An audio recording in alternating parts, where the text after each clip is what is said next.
and right into the stretch. Looking back and throws up the middle. Rose is on his way around. Picked up by Otis. Here comes the ready or not. Here comes the boys from the south. Here comes the ready or not. How you like me now? I say, here comes the boom, ready or not.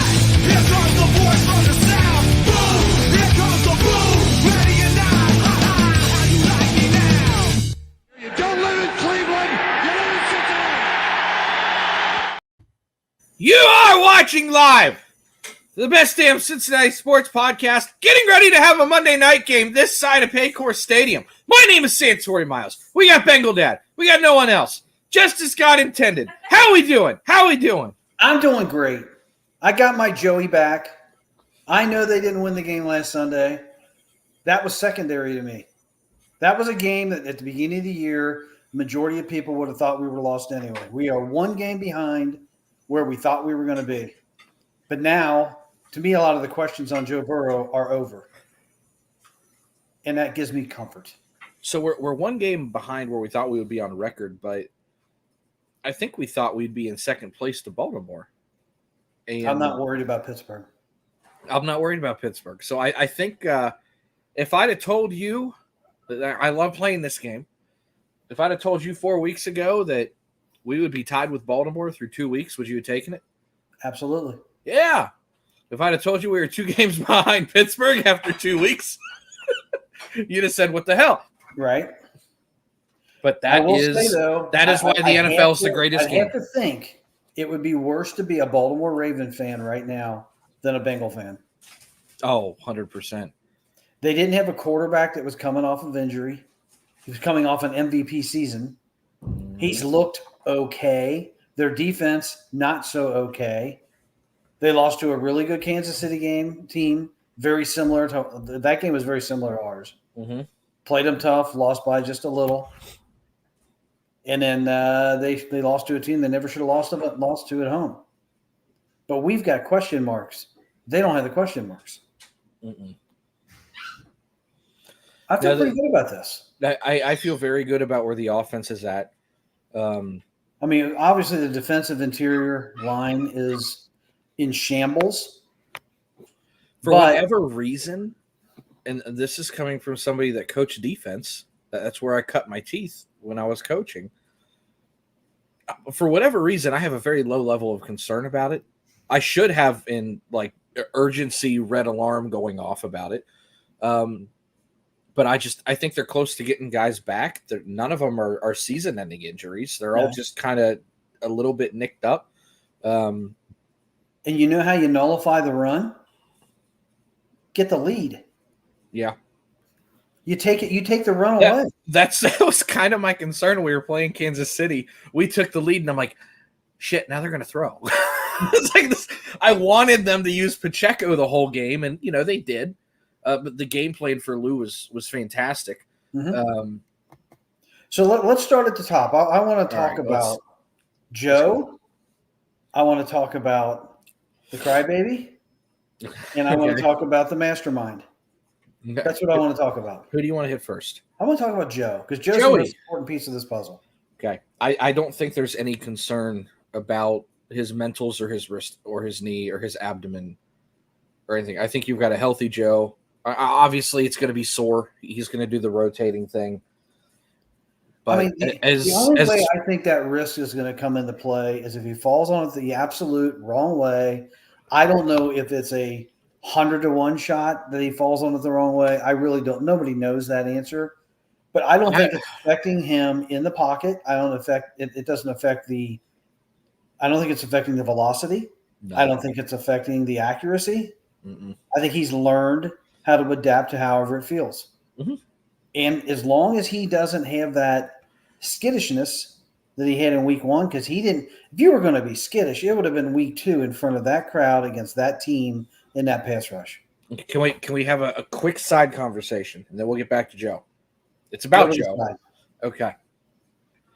If he looks skittish again in week 1 next year, can we just take a breath and go, it's Joe? I think we've proven that point. If he looks skittish in week 1 next week, can we just pull him from the game and try to win the game? I don't know. It's not like an Andy Dalton thing. Like Just play him in the skittish Joe. preseason. I agree. Just play him in the preseason, get it out of his system. Mhm. Anyway, No.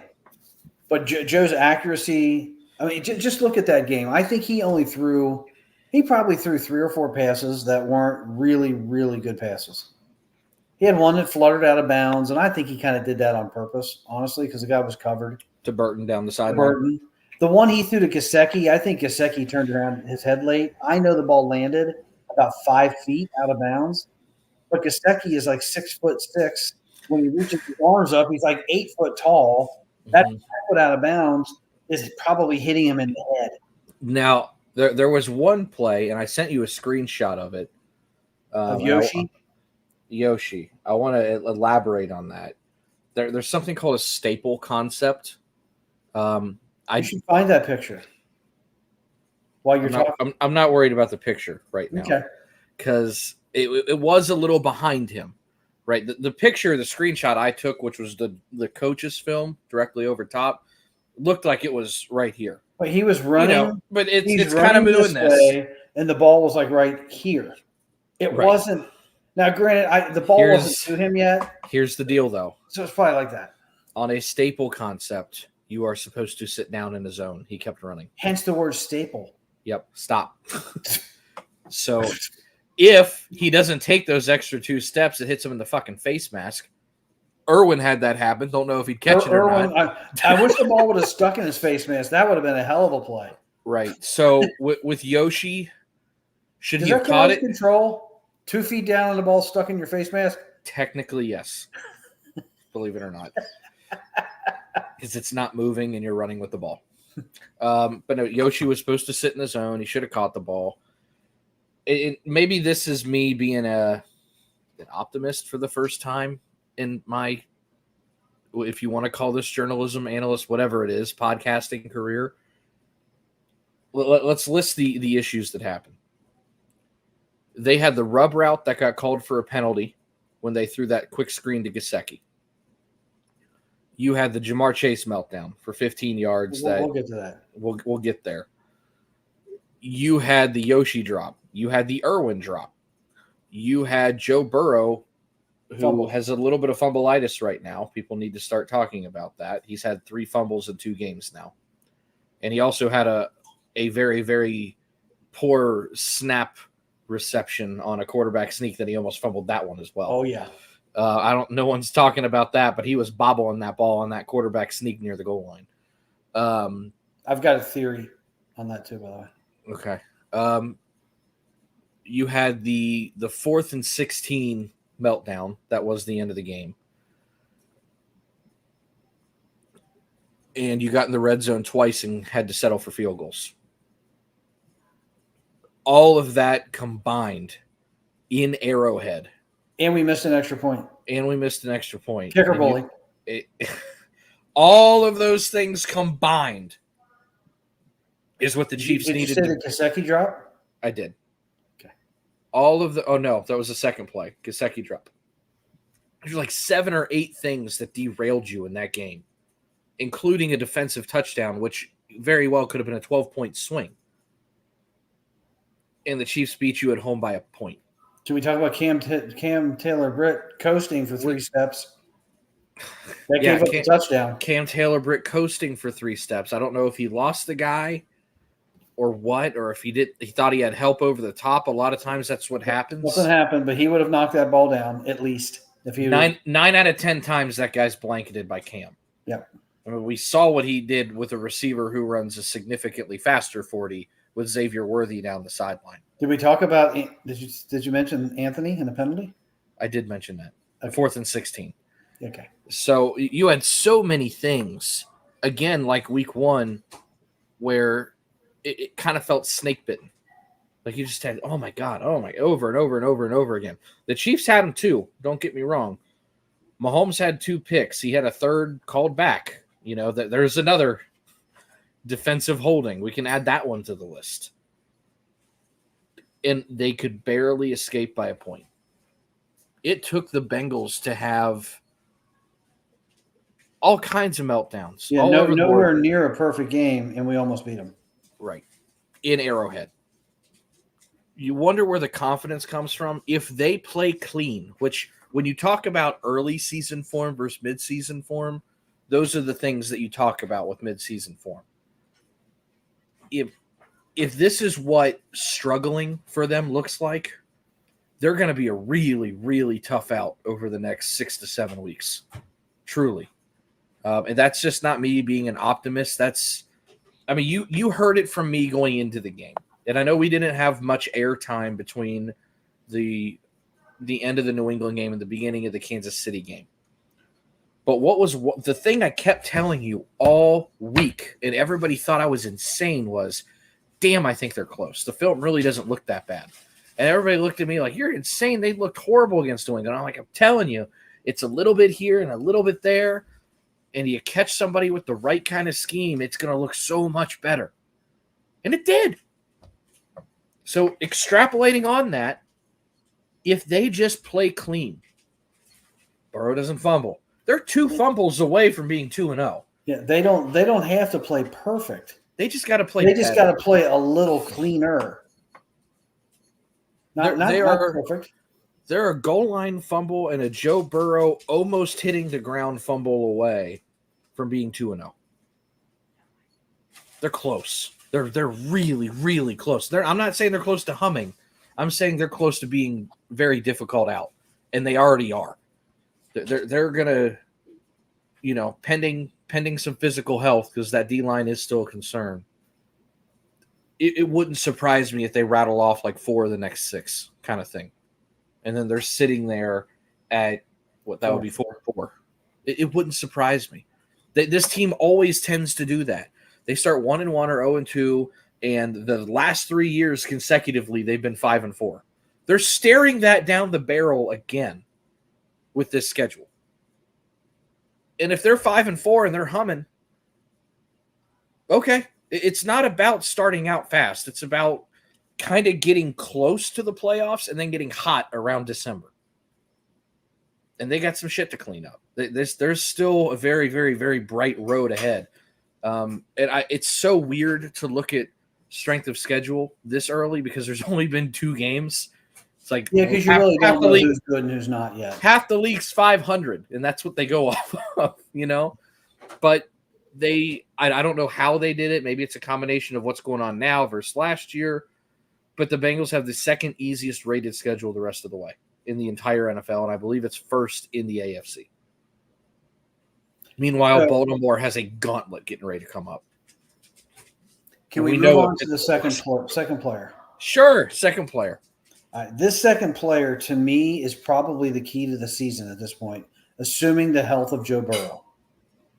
You've got to have Ja'Marr Chase be Ja'Marr Chase. And what we've seen the first 2 weeks, if this continues, his lack of targets, his lack of production, his lack of leadership, and his lack of control, they will not get to the playoffs. It won't happen. He will turn into a derisive piece of this team. He will become that cancer.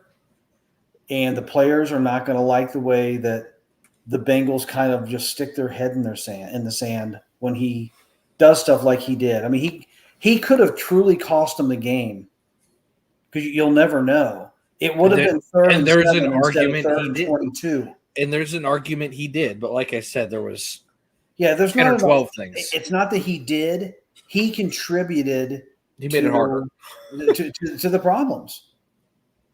He's got to grow up. I wish he were in front of me, and I would say, son, you're not the last guy that's ever going to catch a ball in Cincinnati as a wide receiver. They're willing to pay you a hell of a lot of money, and for some reason, you got ants in your pants, and you can't wait till the season's over to get your guaranteed contract. All he's doing is costing himself money right now. If he continues doing this the rest of the year, and he becomes a malcontent that maybe puts up 750 yards and is pouting and causing penalties and being disruptive on the field, I don't think the offer of 4-year 140 is going to be there next year. And I'm not going to go as far as to say that he is an issue like Stephon Diggs was in Buffalo, but you saw what Buffalo did when it wasn't going right. He reminds me of that. He reminds me of George Pickens right now. A little bit. It's not good. But and I'll say I this. don't know why. I think the Bengals ought to be thinking, if they're not, you still got T. Higgins right there in the palm of your hand. You pay that guy what he wants, he'll gladly stay a Bengal. The only way I see that situation happening is if this completely snowballs out of control the rest of the year. And nobody wants that. How do you see it not snowballing? Because the only person that can control it is the guy that's out of control. I don't know. He's not going to listen to Burrow. He's not going to listen to Zach. I mean, he's already thrown his coach under the bus. Burrow's trying to hold him back. He has to make sure he says that last thing to that referee. That's not what a pro does. Why would you want to invest so much money in a guy like that he's gonna pop at any point? I mean, that was the closest thing we've seen to Pac-Man and Perfect in the Zach Taylor era. Yeah, it was. The thing that keeps me from going down that road right now, because you know me, I'll be the person that I'll stretch this out as long as it can before I want to admit that there's a serious problem. I try to let things play out a little bit. He's always been a little bit of a showboat. He does run his mouth at times. We've seen that for 4 years now, but not to this level, which tells me that it probably is boil over from the contract, boil over from the first 2 games where, he doesn't have T out there. He doesn't have Tyler Boyd out there. So he's getting doubled and triple covered every play. So he's not getting his targets. He's coming off of his contract snafu, call it what it is. And it's probably just boiling over. Now, sometimes the best thing that can happen is a little bit of an explosion. Maybe it's out of his system. Who knows? I mean, he's been when they asked him about Burton, he was incredibly complimentary. He's been a little all over the place the last week. And I can understand letting your emotions get the best of you in a high-octane game like that. Especially because we know he hates Kansas City. I don't expect that same level of emotion against Washington. But unfortunately, it's a slippery slope right now of how far does it go. Well, the thing that Zach said that I disagree with, I mean, he started off saying the right thing about, Jamar is emotional and he doesn't want to take that away from him because that's what makes him, and he hesitated for like 3 seconds, a great receiver. Emotion's one thing, but you got to be able to control it. I don't want to ever take emotion away from any player. No. But if you can't control it and it's going to cost your team, you're no good to me. Because you can't make up for these negative penalties. See, I think Darth is kind of where a lot of us are. I'm not jumping the gun on the Chase reaction off of this.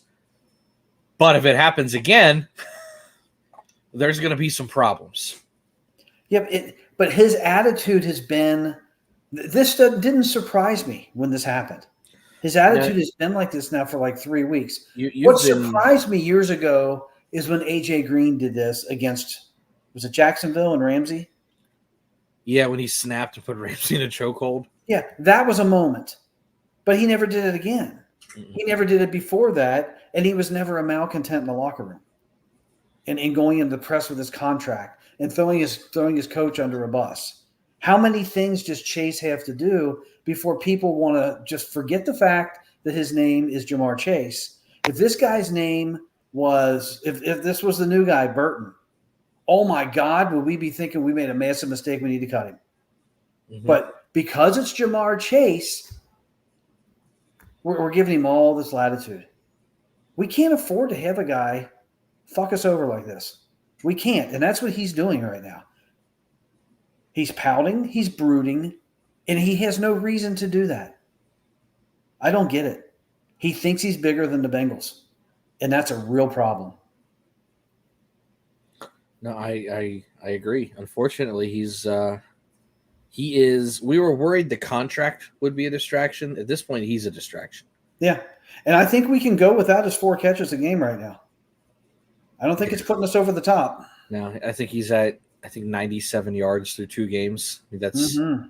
that used to be 3 quarters for him. On a good I think day. the best thing about this is I think because he's lollygagging out there, it's forcing us to go to the tight ends. It's forcing us to find something that I think everybody will agree that looked fantastic against Kansas City. This Eric All Jr., I think he's going to be something. I really do. Well, And Gesicki is surprising me. I know you weren't high on Gesicki, but you're seeing the Gesicki that we saw 4 years ago. No, I liked him back then. I just thought he was aging. And he looks young right now. He's been with some pretty shitty systems the last couple of years, and you're putting him. What you're seeing right now is he's the number 2 option on the offense, and Eric All is taking over that Tyler Boyd spot.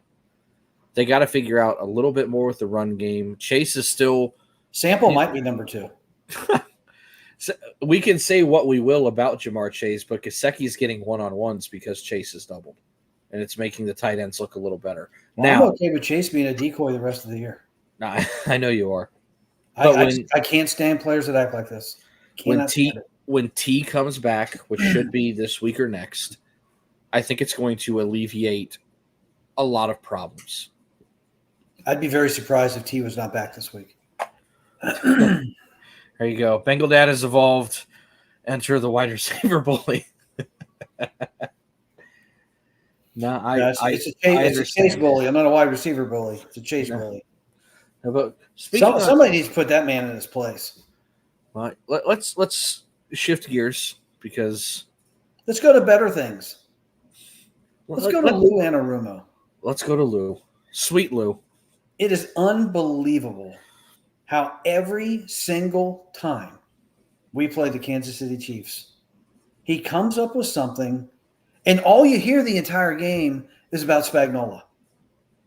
Mm-hmm. And then they'll eventually get around to Lou in like the 4th quarter when they realize what's going on.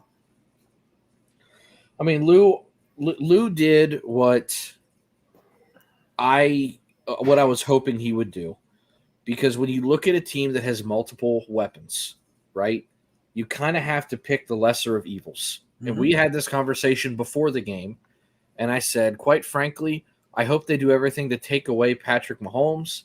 And a couple of people laughed at me and said, so you're going to let Pacheco run on that defensive line. And I said, if they want to limit their own possessions, tear away their own clock, and take the ball out of Patrick Mahomes' hands, fucking let them. That's a stupid, stupid idea.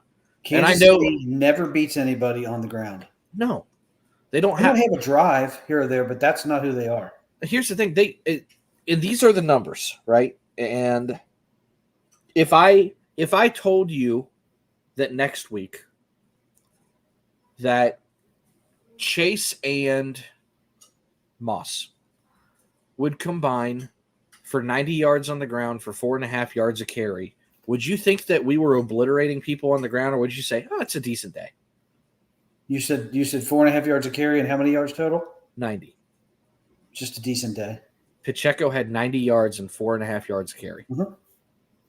It felt like we were getting gashed, but keep in mind, there was a lot of times they got down to the goal line and couldn't move the fucking ball. Say what you will about Lou. I know last year he had a rough year. I still am just going to raise my hand and go, you got rid of your safeties. You got rid of your Von Bell. You got rid of your communicators. You got rid of the presence of veterans in the backfield. You bring the one guy back, and look what happens. Now all the DBs are on the same page, and somehow Dax Hill can play corner. It's Von Bell and Lou Anarumo. It just makes everything – it's just people communicating. I don't need superstar safeties out there. I need a guy who knows what the hell's going on and getting guys in the right spot. Von Bell to this team is what Chris Crocker was back around 2009, 2010, whatever that was. And when Chris Crocker left and that defense went to shit, what did they do? They brought Chris Crocker back and everything right back away. You don't need superstar athletes. They help. Don't get me wrong. I'll take as many good athletes as I can get. You need people that know where they're supposed to be. getting in the way is half the battle on defense. It is. And I know you're thinking Troy Polamalu right now because we used to say, man, that guy at the hair just keeps getting in the way. That's all it is. If I look downfield and I see a Bengal kind of close to a go route, I'm probably not throwing it because he's in the way. It just half the battle's being in the right spot. So, Lou has his guys again. They brought in Lawrence Guy today. I don't know how much it's going to help. It's a body. It's a body. You need to help BJ. You need to hope BJ Hill is healthy because he's actually playing really well this year. He's been one of the few bright spots for the run defense. I know they've been getting gashed, but they're getting gashed outside, not inside. They're getting gashed on bounce outs and stretches and tosses. Kansas City was getting them on the inside, I thought. Pacheco had a lot of runs. Well, sure, they were getting them on the inside, and we were missing Hill and Rankins and everybody else. But when Hill and Rankins are in there, the inside is secure. That's fine. They got to have at least one of those guys for Washington because they run the ball a lot. And that's what I was going to say about Washington. Robinson, I think, is probably their biggest threat. Running back. Do they still have Antonio Gibson? No, he's a Patriot. Okay, I thought he was playing against us. We played. No, Robinson, I believe, is their biggest threat. He's the guy that got shot a few years ago, right? Yes, Brian Robinson. He took a bullet in the leg and came back. I think it was the chest. I think he got legitimately shot. Oh, I thought it was a leg. Regardless. But you're talking about taking away things. I think the Bengals really need to load up and take that away and make the young kid from LSU try to beat you. I looked at his numbers. High percentage, very, very low per attempt. Well, here's the thing. He runs a lot. He's got 30 carries on the year. He's got more carries, I think, than all of our running backs combined. Well, a running quarterback is not usually stopped by a good defensive line. It's stopped by DBs because and they're linebackers. all broken plays. You got to have people shadowing him. They do have Terry McLaurin. He's a darn good receiver. But I don't think they have much else at receiver, and I trust I think the biggest player, though, that can beat you is Robinson. Just like against New England, I thought the biggest player that could beat us was Stevenson. Now, the pass rush for Washington is kind of an enigma. I have to actually watch film. I've yet to watch film on their pass rush. So I am going off of spreadsheet information right now. In the spreadsheet information, according to your spreadsheet, you're not going to have many pass rushes to watch. It contradicts itself a lot, right? Because in week 1, they had the highest pass rush win rate in the NFL. And that's just if one guy gets through. And they were winning at like 45%. 50% of the pass. Now, that could just be a pressure. That could be Michael Johnson running around the back going, hi, and then not really doing anything. That counts. It counts for the whole team for that one play, right? So if you got, 20 dropbacks and Michael Johnson gets back there 8 times waving, but no one really breathes on him, you're 8 of 20. You're at 40% success rate, which is leading the NFL through the roof, okay? Then you look at the win rate for the individual linemen, okay? To give you an idea, and Trey Hendrickson is out of his gourd right now, but that's what we're used to, right? That's the standard that we see Trey do every single day. Trey is winning at about 29% by himself. That's a ridiculously high number. I think it's second in the NFL. Typically, Myles Garrett, TJ Watt, and Trey Hendrickson are all around 30%. To give you an idea, that's an elite number. Average number is about 12 to 13%. They have 3 guys on that line that are about a 12 to 13%. So you got 3 guys that kind of get an average amount of pressure, but then you look at the number that's sack to pressure or pressure to sack percentage, right? Bad, like if I'm a quarterback, I don't want that number to be anywhere near 20%. So every 5th pressure, I'm getting sacked. If there's 15 pressures a game, that's 3 sacks a game. That's a problem, right? So their pressure to sack rate is really, really low. They're getting some heat, but they're not finishing. So I need to watch film because the numbers are a little all over the place with that team. But there's not a whole lot of sacks. Jonathan Allen's a problem. He's in the middle. So he's going to be going up probably against Cordell Volson, which is going to be a little bit of an issue. But they don't really have a guy that's just punishing people like Chris Jones or TJ Watt or Myles Garrett or Trey There's Hendrickson. not a lot of those guys around. Every team seemingly has a guy that floats around 17% or higher. They don't. They have 3 guys that get an average rate, but like here's where they're at though. Their defensive end, their starting defensive end, is getting a pressure rate of 13.9%. Okay, which is, like I said, about average. It's actually a little light for a defensive end. Interior guys are about 11. Pass rushers on the outside are about 15. So 13 is a little light on the outside. They get more pressure in the middle than anything, which, in my opinion, is the best pressure. Their other defensive end is like a 2%, because Sam Hubbard would be their second highest pass rusher on the outside for that team. And Sam, as much as I love him, ain't done shit this year. Osai would be, I think, their second best pass rusher on the outside. They don't really do anything from the edges that well. They blitz a lot. But I understand they blitz a lot, but they don't get there too often. Correct. Which is perfect. They're going to take a lot of guys out of coverage to try and disrupt as much as possible, and they're not finishing. They're winning the pass rushes, but the ball's getting out before they can get there. Keep in mind, a successful pass rush is when you get a pressure under 2.5 seconds. Joe Burrow actually has a higher grade in passer rating when he gets the ball out in less than 2.5 seconds. You're going to see a lot of quick game. You're going to see some screens. You know, if they hold up against the pressure, which they have been, give credit where credit's due, you might see some deep shots. Because the more guys you take out of coverage, the less guys are going to cover the back end. Well, if we can complete a couple screens, I'd like to see a couple completed again to Chase Brown. Yeah. We got to get that guy as many touches as we can. Yeah. The fact that he only had 4 touches against Kansas City, yeah, and he averaged 8 yards a touch, and it wasn't like he had 20. Yeah, I'd like to see him get more than half the carries, and I'd like to see him get 4 or 5 attempts in the passing game. They're only running the ball about with their running backs. There's going to be scrambles, but true designed run plays to running backs only running the ball about 15 or 16 times a game, which is light. You really want to be closer to 33 to 35, maybe 40%. If you're running 60 plays, they need to be running the ball 20 to 25 times.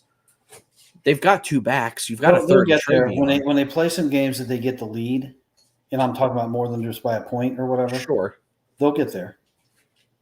But if you're going to run the ball 24 times, probably 20 are going to be between those 2 backs. Chase should be getting at least 8 carries a game. 8 carries a game. He doesn't have 8 carries this year yet. So, and that's the same. And I like Zach Moss. Don't get me wrong. He's not elusive like Chase, but he's a damn good short yardage back. We saw it a couple times. I think I would already make Chase the feature back. I would make him the feature back, and I would rotate Moss in. I would kind of flip it a little bit. It would still be close to a 50-50 split, but I would use them opposite because Moss is getting the targets out of the backfield. Now, granted, as much as I want to bitch about that, Moss made a great play on that swing pass where it looked like he got bottled up for nothing, spun out of it, and got, 5, 6, 7 yards, whatever it was. But Chase Brown was, the second fastest clocked man on the field in the NFL last year. We saw what he could do with the screen against the Colts. There's no reason why he shouldn't be getting 10 touches, if not more, per game. I mean, what's wrong with doing an end around with him? I don't know. Put him in the slot. In the slot, and then bring him in and do an orbit or whatever. I mean, in my mind, getting creative for this team would be 2 tight ends. Let's say you got a wide receiver out to the right, and you've got 2 tight ends, 1 on each side.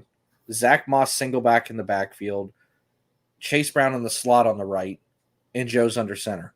You motion a tight end over.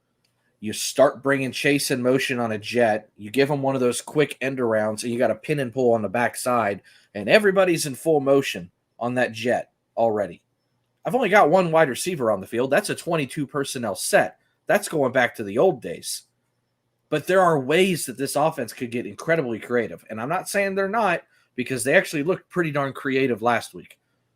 They were under center. They had Chase in the slot. They had guys in motion. They had 2 wide receiver sets. You had Chase in the backfield a lot. Moving him around is probably what frees up a lot of these tight ends. And keep in mind, everybody was worried about Dan Pitcher and Brian Callahan. Dan Pitcher doesn't necessarily call the plays. He designs the offense. The offense that you're seeing right now, the game plans that you're seeing right now, which, by the way, the game plan was good against the Patriots, just wasn't executed right. They were rusty. The game plan that you saw against Kansas City, similar, they just were able to get a little bit more creative. Dan Pitcher deserves a lot of credit right now. Frank Pollock deserves a lot of credit right now. That line finally looks right. He got his guys. But they can get creative. All kinds of tangents. And use the shit out of Eric All. He can block, and there was one play, and I saw it on film today, and it was one of those ones that you roll your eyes because you feel like you missed one, where they ran a bunch set with him getting a deep corner route. There, I say that. They were at like the 6-yard line. Burrow checked it down pretty quick. Maybe there was pressure. I'd have to see it again. But the moment Burrow was releasing the ball, and it's not one of those things where Burrow's throwing so the DBs come out of their coverage and a guy looks like he's open. Eric was wide open in the end zone on a deep corner route, and I just was like, you got to throw him. You got to trust him. They'll see it. Mm-hmm. But there's a lot to like moving forward. I'm not ready to hit any kind of a panic button yet. I'll be very uneasy if they drop it to Washington, depending what happens. But I fully intend to see them beat Washington, go on to Carolina. They're going to play Andy in 2 weeks in Carolina. They should win that game. And then you got Baltimore, who is in the same boat as us, but I don't think they have the upside that we do right now. So there's a lot to like. I'm not afraid to say it, and as they say, speak it into existence or whatever that phrase is. Sure, yeah. I want to see us win our next 2 games and win them handily. I want to see Baltimore lose to both Dallas and Buffalo, and then we put our freaking foot on their throat and annihilate any chances that Baltimore has to win this division. Yeah, I mean, they have a legitimate chance. You essentially have a 4-game lead on Baltimore if that happened. Yeah, there's a legitimate chance that they start 0-4. There's a really good chance they start 0-3. And if you start 0-3, 0-4 looks likely. If you start 0-4, 0-5, you're staring down the barrel. Well, they'd be 0-4. Hopefully the Bengals 2-2, and they're coming here 0-4. You'll see Baltimore at their most urgent state you've ever seen them. Which means Lamar Jackson's going to be taking off and running. He'll try to do it by himself. He'll get schizo on the field. That's what will happen. He doesn't do well in high-pressure games. No. He does not. He's a fantastic talent. Unbelievable quarterback. Probably a Hall of Fame quarterback. Call it what it is. He's got 2 MVPs. Not too many guys win 2 MVPs and don't go to the Hall of Fame. So he's a Hall of Fame player. He really is. Has he thrown for 6,000 yards yet? Probably not. I don't know if he's done it combined. That was what his comment was last year. I know. He was going to throw for 6,000 yards. Sure. I mean, if you include the air yards and incompletions, he probably got there. But, with all those toes getting bounced, he's a little closer. Yeah. All right. I think we need to wrap it. Yep. I think we'll wrap it up. I do want to highlight Stranger a little bit. He's got a good point. 12 personnel with All and Gesicki it works. They've run a lot of 13 personnel too, which I love. I love 13 personnel. It's the way they do it. It's probably closer to a 22 because they use Sample as a fullback. But it is a 13 personnel until Sample is a different position designation. I love it's to me, that's loading up and punching somebody in the face is when I go, I got 1 wide receiver, stop me. And they can't. The success rate on run plays when they go 12 personnel is through the roof. They do such a good job at it. And a lot of it is when Eric All is pulling or having a hide block or whatever. They got something good with Eric. They need to really, really, really scheme that well, and they have been. That's it. That's it. We out. We out. Good show, quick show, 40 minutes in and out. We'll be back Sunday morning for a cup of Joe. Yes, we will. What was it? Will we do something? Well, it'll just be later in the morning. It won't be 7 a.m.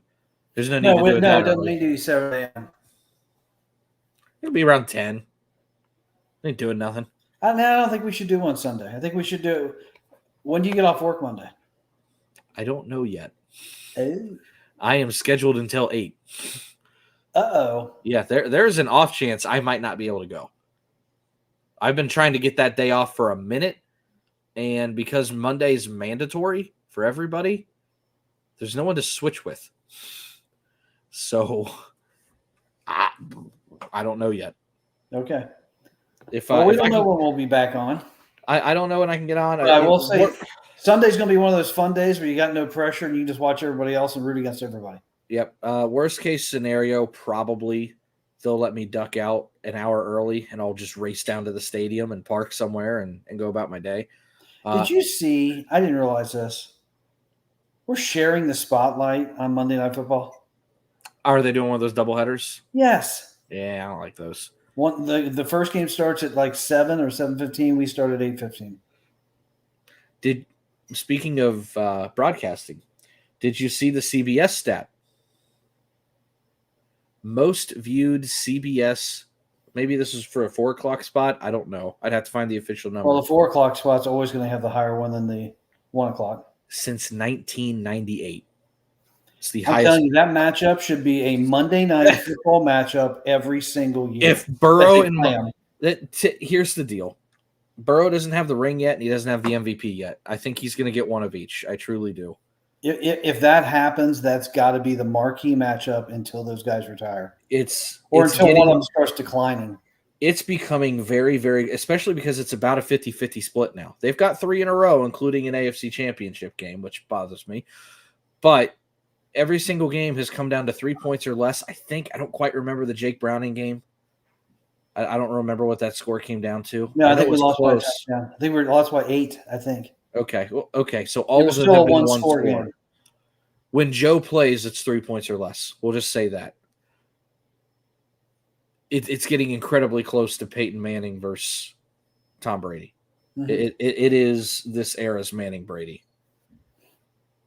And both of those guys had great careers. So, and Joe's healthy now. We got a healthy Joe. Check up from the neck up and shoulders down. Head, shoulders, knees, and toes. We got a healthy Joe's. All right.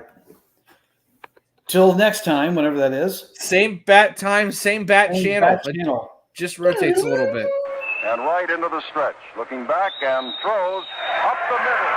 Throws is on his way